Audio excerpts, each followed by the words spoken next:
जिस्मानी अमराज के लिए हकीम महमूदुल हसन तौहीदी चैनल को सब्सक्राइब कीजिए। बिस्मिल्लाहिर्रहमानिर्रहीम। मुहतरम नाज़रीन करम, अस्सलाम वालेकुम वरहमतुल्लाहि वबरकातुहू। अगर 60 साल की उम्र में आप शादी करना चाहते हैं या बाज़ ऐसे अहबाब रब्ता करते हैं कि जी हमारी उम्र 60 साल के करीब है या 60 साल से ऊपर हो चुकी है और हमने शादी कर ली है, बहुत सारे घरेलू मसाइल होते हैं। शादी करना कोई गुनाह नहीं, कोई जुर्म नहीं, ये इंसान की बहुत अहम ज़रूरत है। अल्लाह रब्बुल इज़्ज़त ने एक ऐसा रिश्ता बनाया है। बाज़ लोग 60-65 साल की उम्र में पहुँच के तो तन्हाई का शिकार होते हैं। बीवी या तो कोई ऐसा मसला होता है कि तलाक हो गई है या छोड़ चुकी है, या कोई ऐसा मसला है कि किसी बीमारी की वजह से, किसी तकलीफ़ से, या तभी उम्र की वजह से भी ऐसा मसला होता है कि वो फौत हो चुकी है। अब वो बंदा बेचारा 60-65 साल की उम्र में अकेला है, चलता फिरता भी है, उसको बीवी की ज़रूरत है, दुख सुख का साथी होना चाहिए, हमराज होना चाहिए। बुढ़ापे में जितनी शोहर और बीवी को एक दूसरे की ज़रूरत होती है, इतनी जवानी में भी नहीं होती। बुढ़ापे में अगर दोनों सलामत हों तो उनका बुढ़ापा अच्छा गुजरता है। अगर एक भी दोनों में से चला जाए तो दूसरे का बुढ़ापा जो है वो अल्लाह माफ़ करे, वो ख़वार होता है बुढ़ापे में। तो बुढ़ापे में 60-65 साल की उम्र में बाज़ लोग कोई बेवा से शादी कर लेते हैं 40-45 साल की देख के, या मुतलका से या बांझ से शादी कर लेते हैं।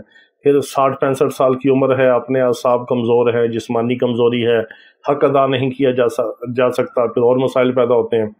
तो 60-65 साल की उम्र में अगर आप शादी कर चुके हैं या आपने शादी करनी है या आप शादी करना चाहते हैं, तो उसके लिए आपको कुछ ख़ास चीज़ें बताते हैं।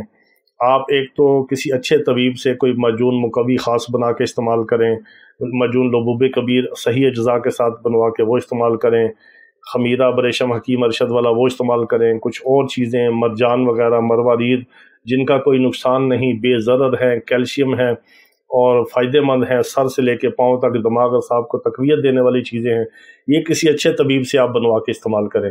आम कंपनियों से ना लें। कंपनियों वाले बहुत सस्ती 500-700 की मजून देते हैं, कोई अज्जा नहीं होते उसमें, कीमती अज्जा नहीं डालते। किसी अच्छे दयानतदार तबीब से आप इस्तेमाल करें। हम ये नहीं कहते कि आप हमसे दवाई मंगवाएं या हमारे पास आएँ। वो तो अल्हम्दुलिल्लाह जो दवाई मंगवाते हैं, इलाज करवाते हैं, आते हैं, अल्लाह उनको शिफा देता है। हम बाहर भी दवाई भेज देते हैं, इधर भी देते हैं।